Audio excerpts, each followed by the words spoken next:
bueno, pues continúo con estas historias del mar y de monstruos y así, ¿no?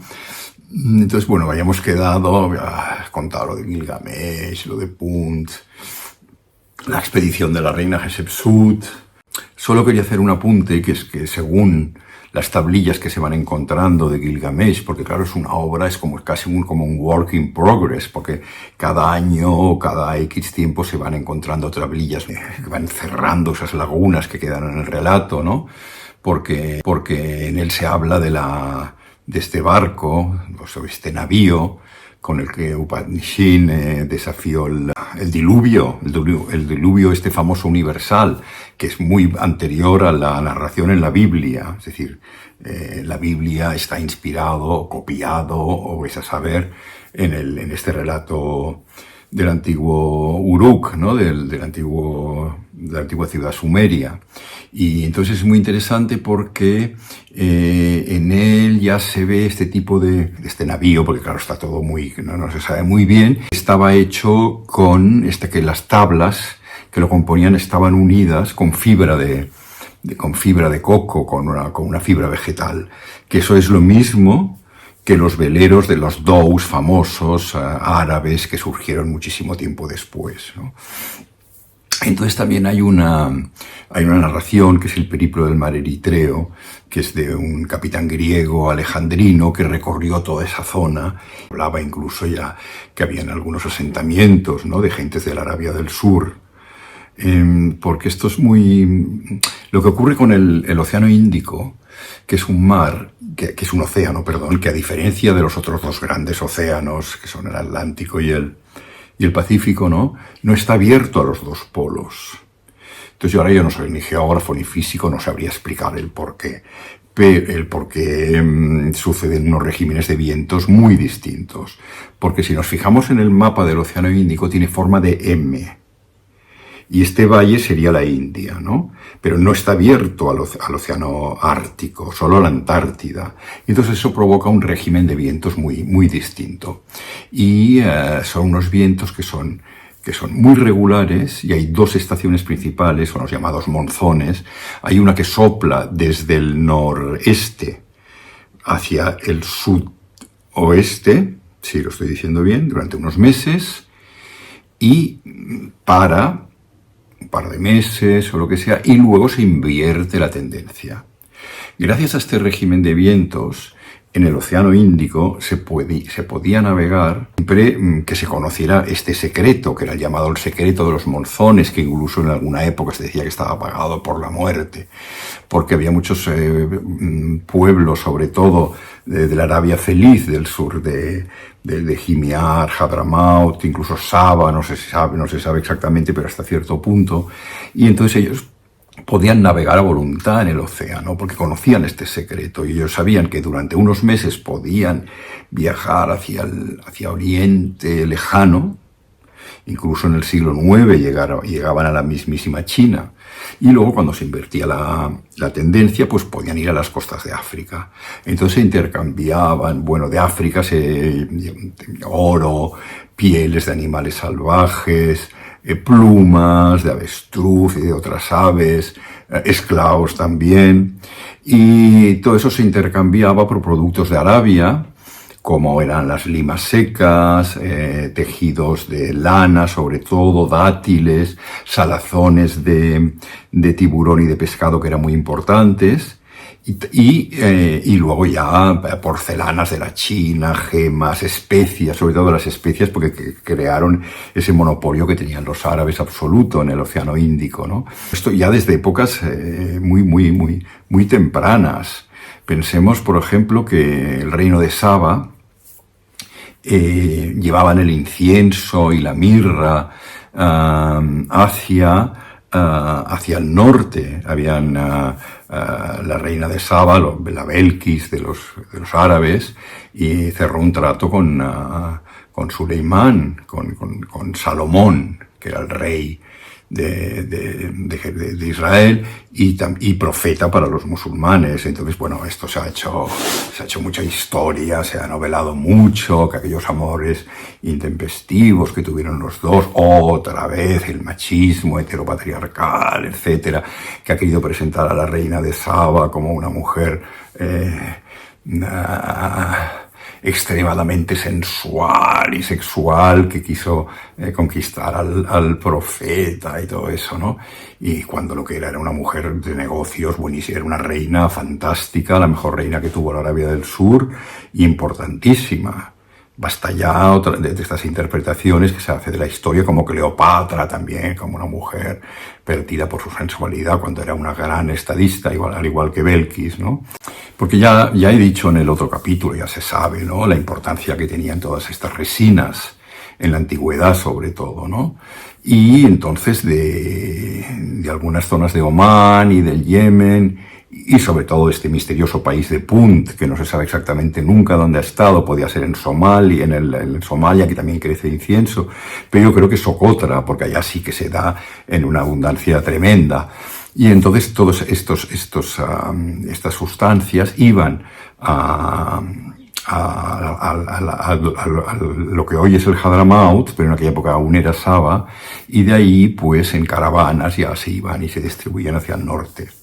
Es muy famosa la historia de Salomón. De Salomón se decía que él comandaba un ejército de jinns, de espíritus, de geniecillos, y que tenía una alfombra voladora y que conocía el lenguaje de los animales. Está la famosa sura en el Corán, la famosa sura de las hormigas, porque él sabía lo que decían los animales, entendía su lenguaje. Y entonces en una ocasión se le presentó la bubilla, que es la reina de los pájaros, ya Farid Udin el Atar, creo que es él que narra esta historia, que era, que Dios la quiso premiar por su ayuda y por su constante dedicación, y entonces ella pidió una corona de oro, y Dios se la concedió.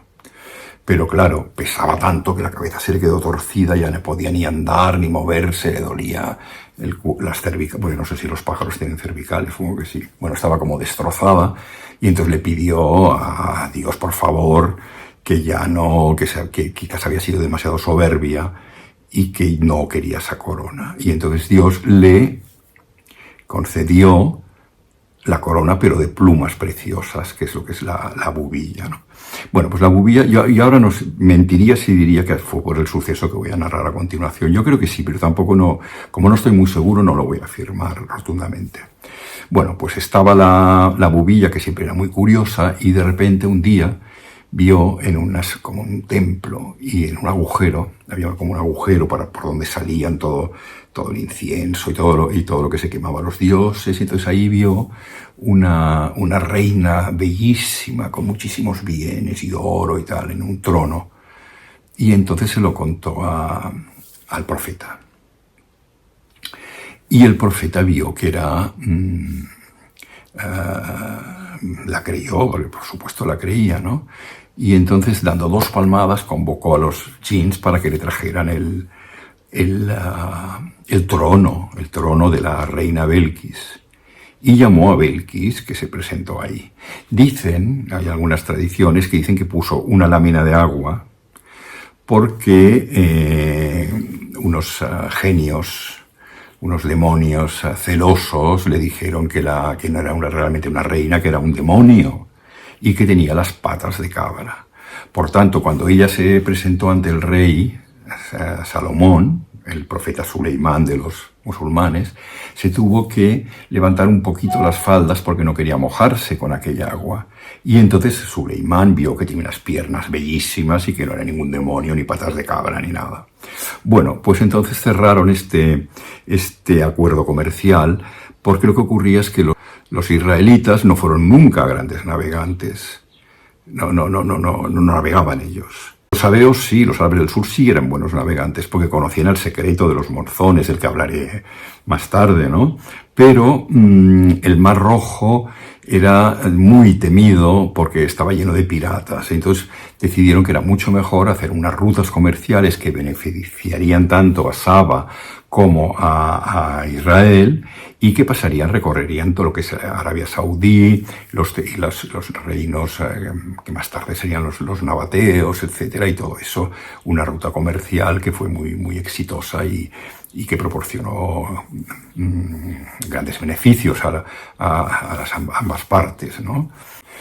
A los árabes del sur, incluso antes del Islam, les benefició mucho conocer este secreto de los monzones, porque ya los romanos intentaron varias veces penetrar en ese mar, pero no podían, porque no sabían ellos, no conocían el régimen de los vientos y por lo tanto no sabían manejarse ahí, porque estaban acostumbrados a un Mediterráneo que tiene unos vientos erráticos, que a veces soplan en una dirección, a veces en otra, a veces el norte, a veces el sur, y lo que ocurre en el Mediterráneo, que si conoces la costa, en caso de tempestad siempre sabes de algún lugar en el que te puedes refugiar. Pero en cambio en el Océano Índico no es así, unos vientos imbatibles, durante una misma dirección, no puedes ir en contra, no te puedes refugiar. Y entonces, claro, no podían penetrar, y gracias a esto los árabes mantuvieron este monopolio durante tantos siglos sobre las especias que eran tan preciadas. Primero fue el incienso y las resinas aromáticas, y luego más tarde las especias que fueron tan preciadas en la antigüedad, ¿no? Y bueno, ellos mantuvieron ese monopolio durante siglos.